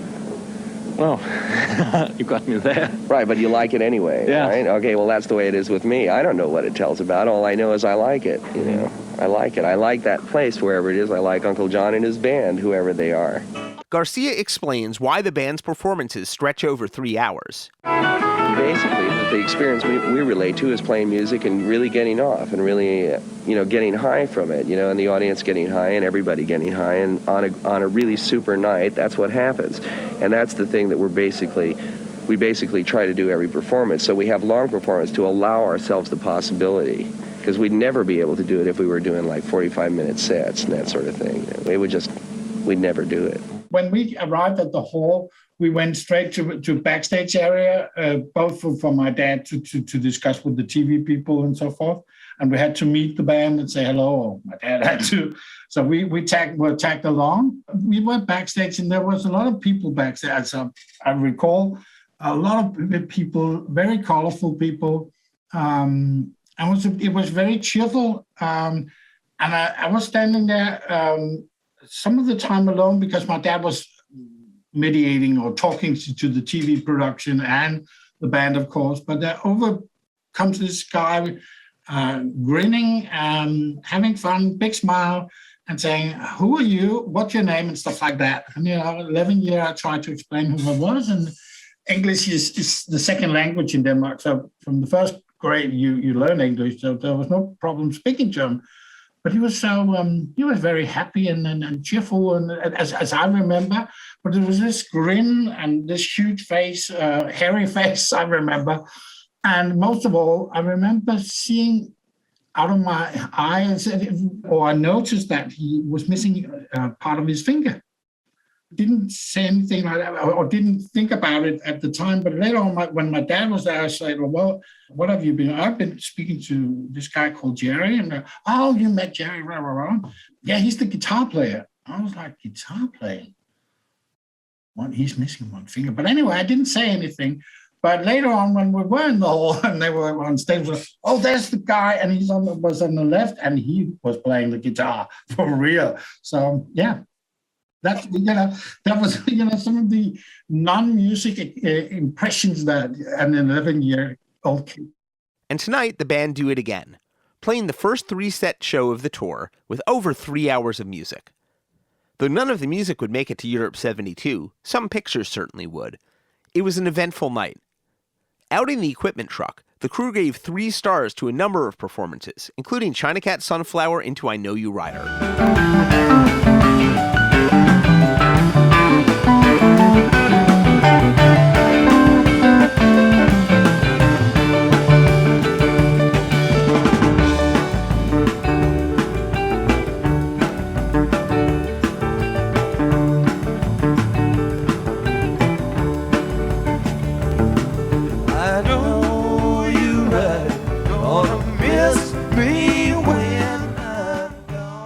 Lars, Bennike, and his father went to their seats. I was only 11, so I was more like a spectator, and the lady taking off her T-shirt with nothing beneath, 3 rows back, were things I remember.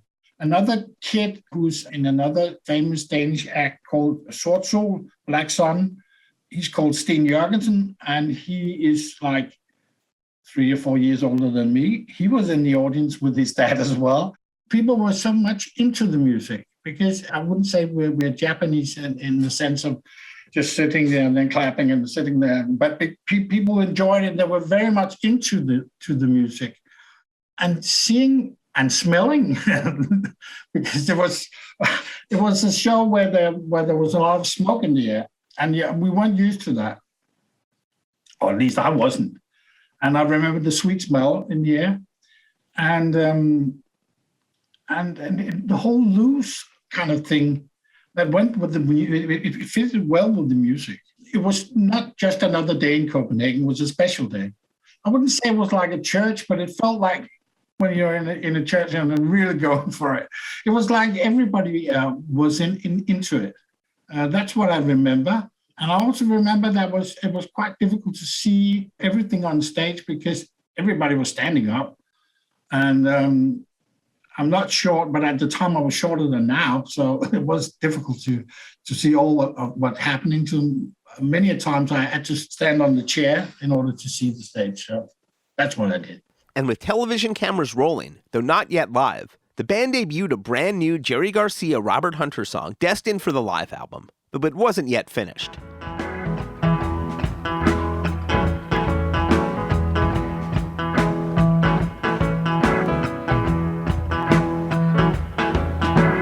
Ran in a train ditch, caught on a limb. You know better, but I know.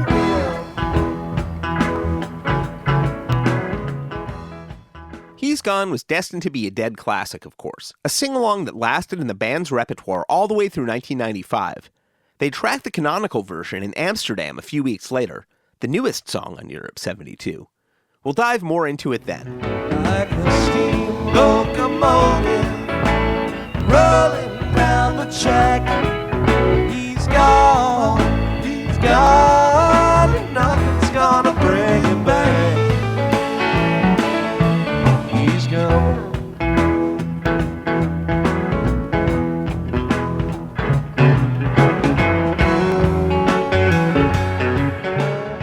And then it was time to go live to Denmark. We're going to take a little short break here and then come back in a few minutes for this TV thing, and then we'll do the TV thing, and that'll be then all that'll very be over special. with. It's very special. Thanks a lot. Meanwhile, you'll find your souvenir posters in the lobby, Cupid dolls of all the band members, and Sam Cutler. The Grateful Dead were going to be the first ever band to play live on Danish television, which was a big fucking thing, you know? And, it was a bit of a coup that we got together, right? And what happened was this. Queen Juliana of the Netherlands was on a state visit to Denmark. So there was a half-hour show of her wandering around in golden carriages and all that, like, she's the queen of the Netherlands, isn't it? You know what I mean? Visit in Denmark, and then they were going to cut from that to the Tivoli in Copenhagen, right? The very famous old theatre where the Grateful Dead were going to play. There had been many live rock performances on Danish television, including the first filmed appearance by Led Zeppelin in March 1969, but the Dead were the first to truly play live. Lars Bennike's father helped organize it on the Danish end. I think that was one of the only ones I know about, because I would definitely have known if there were other stuff, because there were not any live transmissions from Danish television. We didn't have the gear for it. They weren't set up to do it. And when they did live transmissions, it was very seldom. It had to be from the royal family, or it had to be from, something spectacular event. Rock music at the time wasn't that spectacular. It was like, no. So it was definitely history in the making. So everything was set up. It was all happening. The band's on stage. It's all cool. I was outside where they had the outside broadcast TV truck with the Danish director. And, it's all going to, everything's getting ready. So we're like 5 minutes away. And we're about 3 minutes away from cutting from Queen Juliana's state visit to the Grateful Dead at the Tivoli, like a very, very tense moment. And the little prick that's like going to announce the Grateful Dead and go like, "Scobbity, scobbity, scobbity, gob, the Grateful Dead," is trying to be seen by the camera, that, you know, camera number 3 or whatever that he's got to talk to. And he's behind Garcia's amplifier, this bank of amplifiers, and the amps are too high, so he can't see over the amps and the camera can't see him. And I'm in the control booth and this camera's going like this, trying to find where the fuck is the guy that's going to announce the show, and there's like a minute to go. And here we were at Tivoli Gardens, and we were very professional. It wasn't our first rodeo. We worked with people coming in and doing, you know, want to film something and introduce the band and film it. It always went down that way. And so we're at the monitor board, and now it's like 2 minutes to showtime. The band's out on stage, and then these guys are ready. The guy's out on the mic, and the guy's got the camera on him from Danish TV, and they're going to broadcast the show from Tivoli, this amazing historical place. And the little guy was a little too short, the announcer. And he starts yelling at the cameraman, whose name was Fritz. "Fritz, I'm too short. I'm too little. Get me something to stand on. Get me something to stand on." So he didn't know what to do. He takes a garbage can that had been there all day, man. And people had been throwing milk containers in it and all kinds of lunch receptacles and stuff and dirt and sludge, and he just takes the fucking thing and turns it over and dumps on our cables and all over the stage, all this garbage, man. And he puts the announcer up on it, and the guy's up on it, turns it upside down and stands on it, and the camera's like, "Oh, got him," like that, right? At which point, finally, you know, there's like 15 seconds to go. The guy puts his microphone up to his mouth to introduce the band, and this fist, like in slow motion, comes through the side of the fucking thing, goes bang, and the guy goes, right? And the director buries his head like this next to me. "I'm ruined, I'm ruined, I'm ruined." And Garcia luckily saw the whole thing and started playing. So that was the introduction of the Grateful Dead in Copenhagen. Sam says I slugged the guy, but I didn't. But right as he goes, "And now, ladies and gentlemen," I tackle him, and he falls off the garbage can. I go, "You're not doing this." And this is what people saw, this little fracas going on because of the disrespect. Now, what would you have done?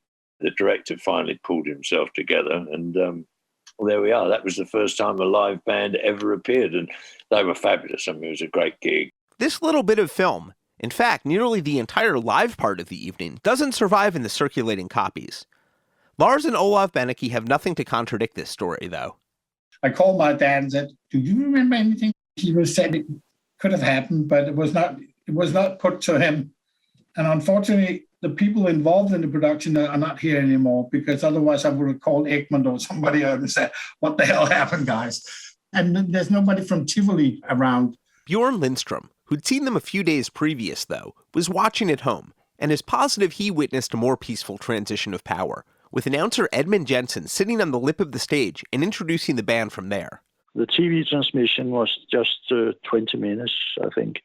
The first voice from the producer was, "You just missed a great song," and then he went to the next one. Recently, at the behest of the Deadcast, Bjørn was nice enough to do some searching through Danish newspapers and found a review of the broadcast published the next morning, which offers a thumbs-down review to Edmund Jensen's introduction of the band and mentions no punch.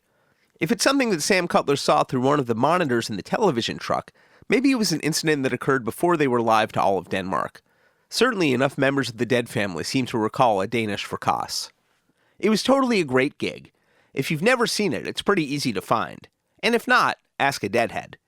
For once, the band seemed totally comfortable in front of the cameras, and even a few of the live tunes get 3-star ratings from the crew, including Mr. Charlie. Juba, juba, juba, juba, bully, bully, bully, bully, looking high, looking high, looking low, looking low, gonna scare you up and shoot you, Mr. Charlie told me so. And the closing number of the live segment, and the only part of the actual live broadcast to currently circulate as video, the band's new single in Europe, One More Saturday Night. One more Saturday night, one more Saturday night. Hey, another Saturday night. Hey, another Saturday night. Hey, another Saturday night. One more Saturday, one more Saturday night. Hey, another Saturday night. Hey, another Saturday night. Even though Bob Weir said goodbye, the cameras weren't gone yet, and the Dead hit a few more highly rated numbers, including It Hurts Me Too.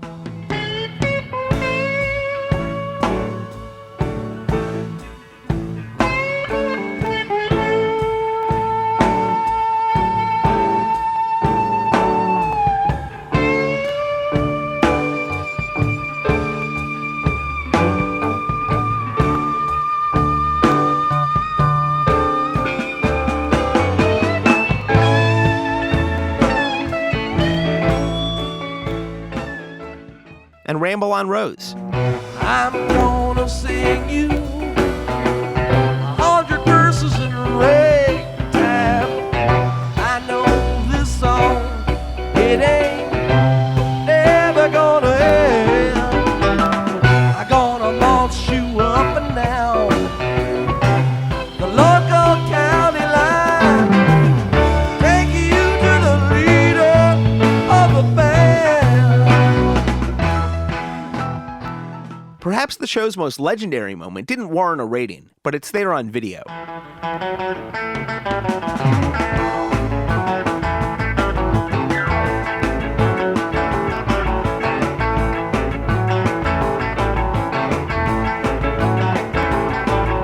mama told me, my papa told me. My mama told me, papa told me too.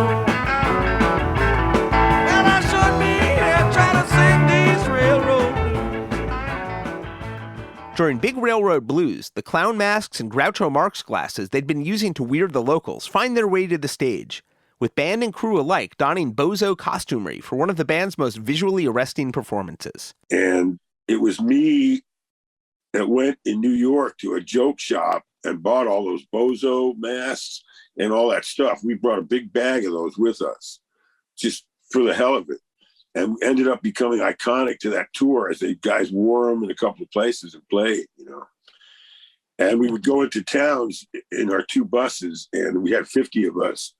And we would have all those masks on, and we had some other masks that I kept them for all these years. They were in my barn, but they all melted together in this giant thing from a window had hit them and just UV'd them into a pile of all this mixed up alien faces and strange masks. I should have preserved them. They became such a historical thing. People loved them.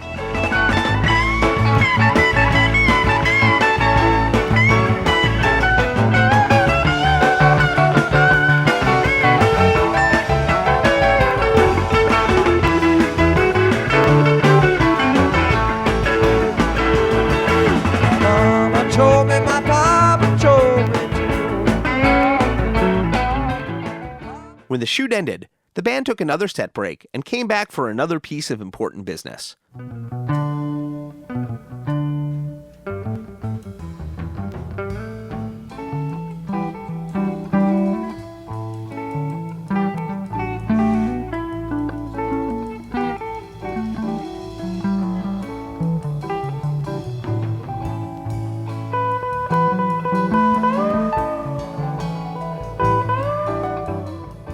Please welcome back Graeme Boone.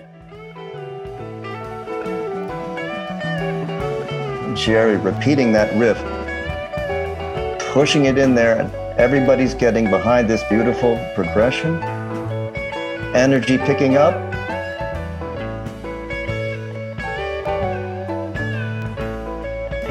Listen to Bob and Keith together.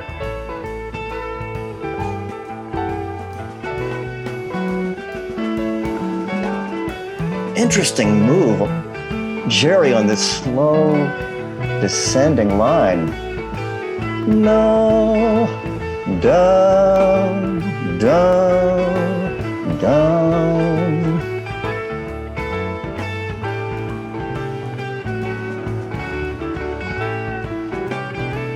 What mini episode unfolding. Beautiful. A little bit like a slower deal go down, but not quite. Jerry up to high G, and then the high climactic A.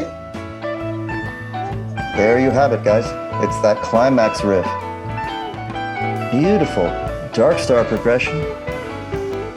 Coming down, and then return to that Jerry riff, and we're locked in.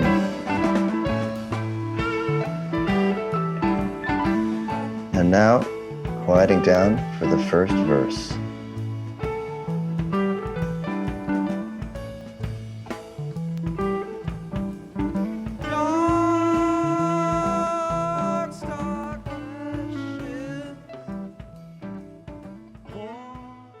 Though some deadheads complained about the repetitive organ riff Pigpen would play on early versions of Dark Star, by 1972 he was contributing to the jam in deeper ways. Graeme calls him out at the beginning here, but he's right there jamming along for this whole great segment. Bum, bum. And now you can hear Pigpen coming in on organ. Very quiet, but very supportive of what's going on harmonically. And now you can hear Keith picking up the rhythm. A minor. And all of a sudden they're off into A minor. Phil picking up a great riff in A minor. A minor. And there we have Bob. Little A minor, B minor diminished riff. It's the Let It Grow vamp in embryonic form. Listen to Keith really getting around that vamp. Lots of energy. And Bill, great rhythmic backup here.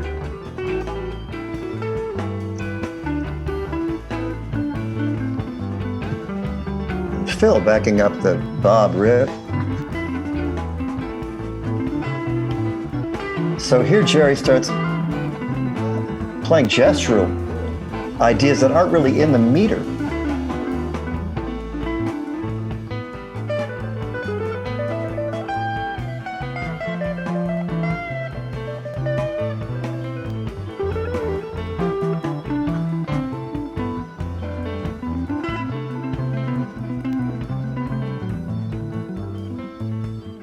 Bob stops playing that vamp.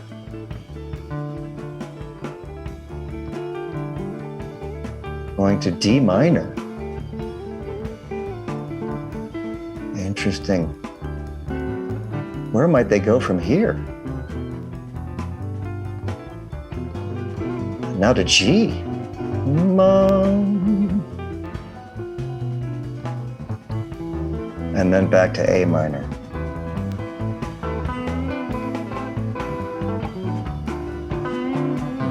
Bob returning to that Let It Grow vamp a little bit.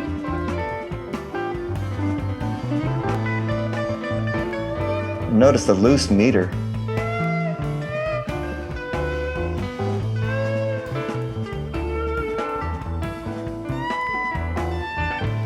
And keening slow notes from Jerry.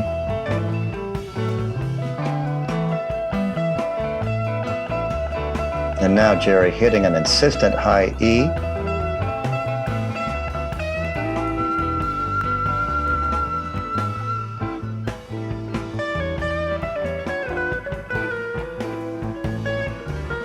And Jerry's starting to blur things with chromatic notes.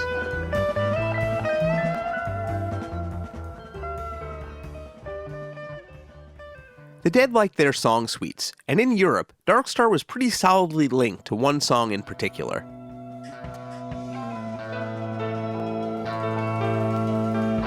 Things are melting and getting really timbral.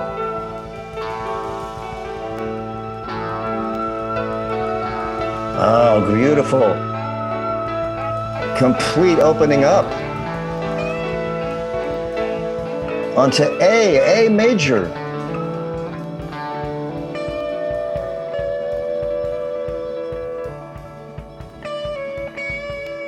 And now we're waiting for it to come out.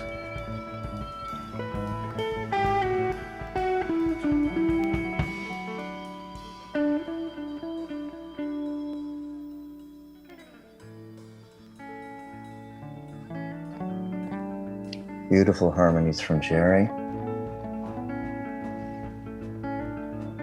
Bill slips into rhythm.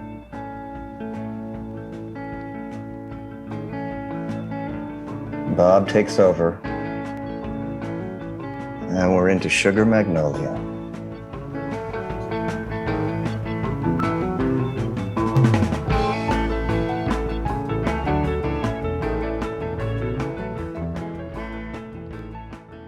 Alan Trist. Denmark. That was the Tivoli Gardens, wasn't it? And and there was a TV show done there.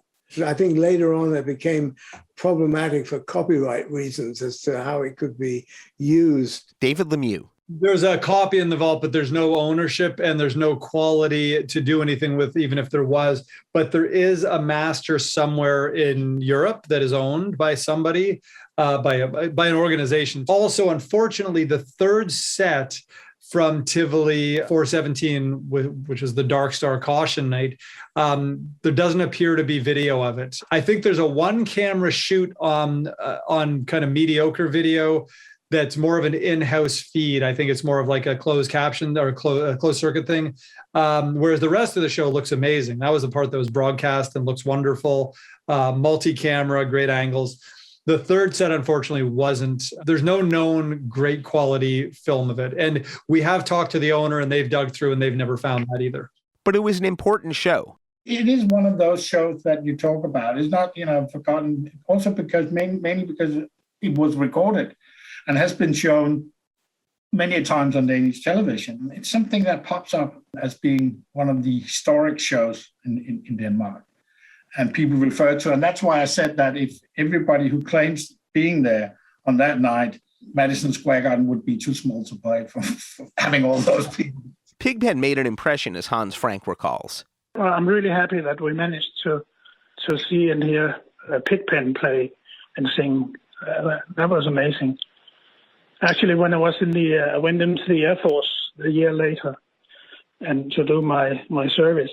And then there I heard that Pigpen had died, so Danish TV actually sent some of the Pigpen tunes from the show, put them on television. And of course, Danish fans got a triple album of the tour. And then we got this marvelous triple album, and that was kind of the holy grail of music, the go-to album of the time, Europe 72, back when it was just 3 LPs.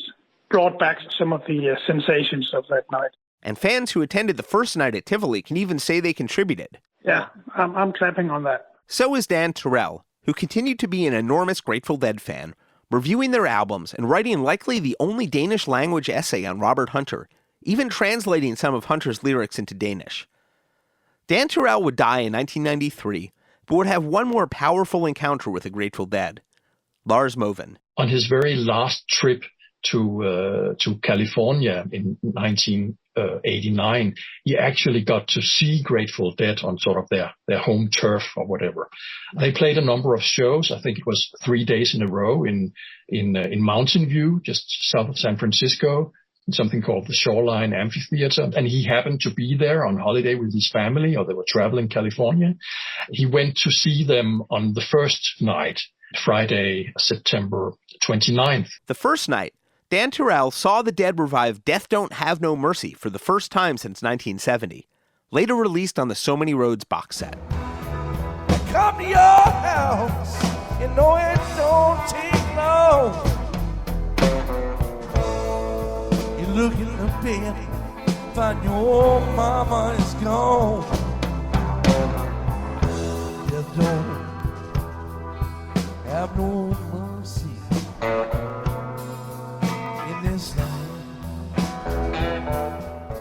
We have his notebooks from that trip because they were, after he died, his notebook from that California trip was published in a sort of facsimile of the notebook. And you can see from his note that he was slightly disappointed because Jerry Garcia apparently was not that well that evening. it turned out not to be quite the experience that he had hoped for.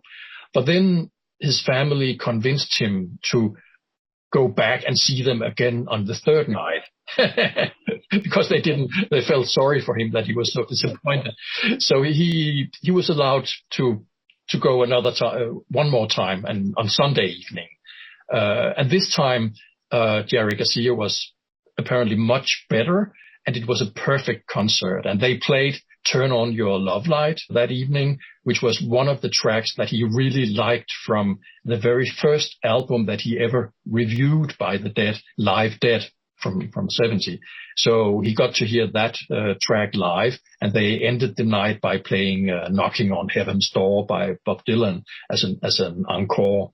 So it was a perfect evening. And in his notebooks, he writes about how beautiful it was and how much he felt like being part of that whole community of deadheads that were attending the concert, and that he finally experienced that feeling of being part of that whole thing.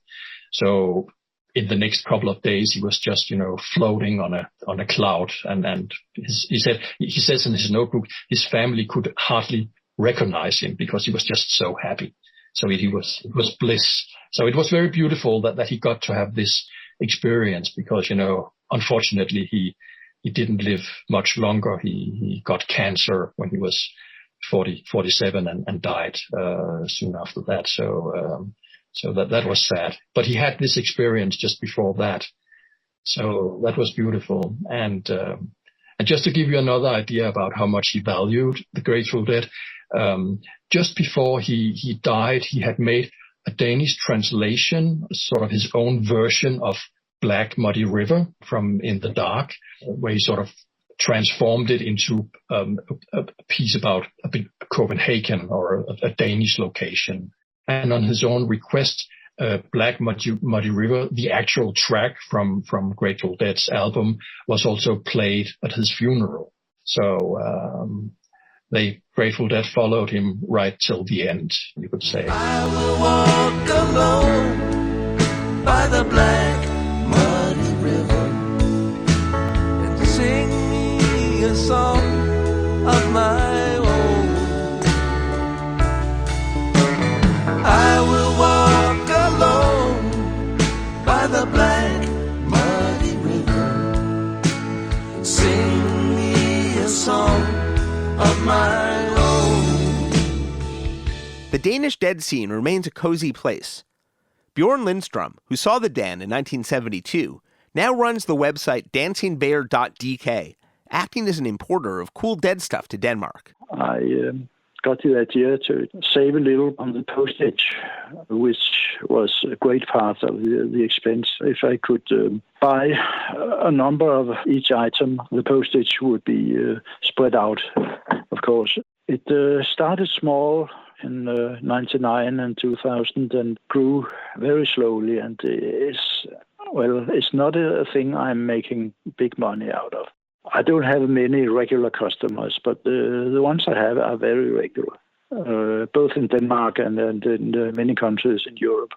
Apart from the shop, I have some deadhead friends whom I meet once a year. One of them is a fantastic record collector. He has vinyls and CDs and tapes from the floor to ceiling in his little flat. So we go there and listen to great music for a long evening and most of the night, once a year. Alan Trist had a memorable run-in during the loadout from the Tivoli Gardens, which we'll use as a way to start our own loadout from Denmark. In our last episode, we discussed the mythical figure of Saint Dilbert, the mysterious vessel of hypocrisy. But he sometimes took earthly form. Mostly I rode the Bozo bus. And I had an interesting run-in with St. Dilbert. He accused me of not carrying my weight and set me to breaking down the setup after the Tivoli Gardens gig in Copenhagen. By that time in the tour, some of the crew got a little fed up with some of the managers and office people saying, "Well, you guys are just dividing along. You're not doing any work, We're carrying you." It was a kind of typical complaint between the different parts of the Dead organization. Well, I immediately volunteered to help the crew on their loadout after a show. I said, well, I can do something here. My job was to wheel road cases from the stage to the equipment and back, and almost immediately, one catapulted over a loose cable, and sundry items spilled on top of each other and clattered across the parquet floor. Eloquent silence and devastating glares from the crew. But to be fair, the saint was forgiving. So perhaps you can guess the identity of St. Dilbert. Ready to know the inspiration for St. Dilbert? It was Steve. He was the saint and is to this day. I turned around and then all the crew were looking at me from the stage where they were stacking up stuff, but then there was a lot of laughter, and I don't think anyone ever tried to help out the crew anymore on that. I was trying to tell Hunter that he was psychic when he wrote St. Stephen. I said, you wrote that about me, but you didn't know you were writing it. So he started calling it St. Dilbert, as the stupidest thing he ever heard, right?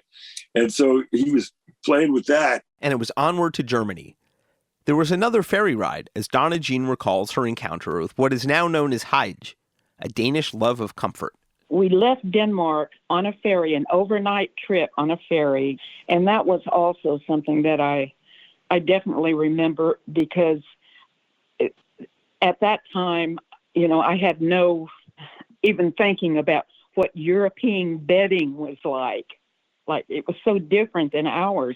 And that's where, like, the concept of a comforter and all of that came from when I got on that ferry, and there were these comforter-like things that we slept in. And I went, wow, that is really cool.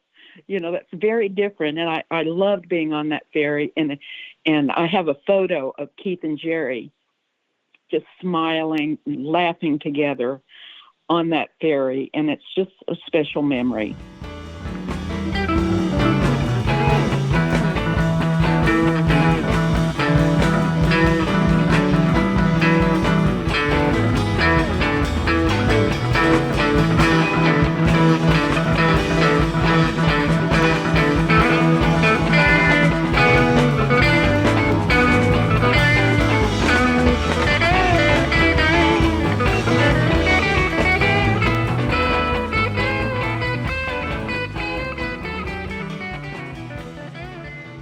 Thanks very much for tuning in. Huge thanks to our guests in this episode, including Sam Cutler, Steve Parish, Mountain Girl, Donna Jean Godchaux MacKay, Ben Holler, Alan Trist, Jim Sullivan, Gijsbert Hanekroot, John Morris, Sam Field, David Lemieux, MC Taylor, Lars Bennike, Bjørn Lindstrøm, Hans Francke, Jen Skovby, Palle Lykke, Lars Movin, Graeme Boone, and Shaugn O'Donnell.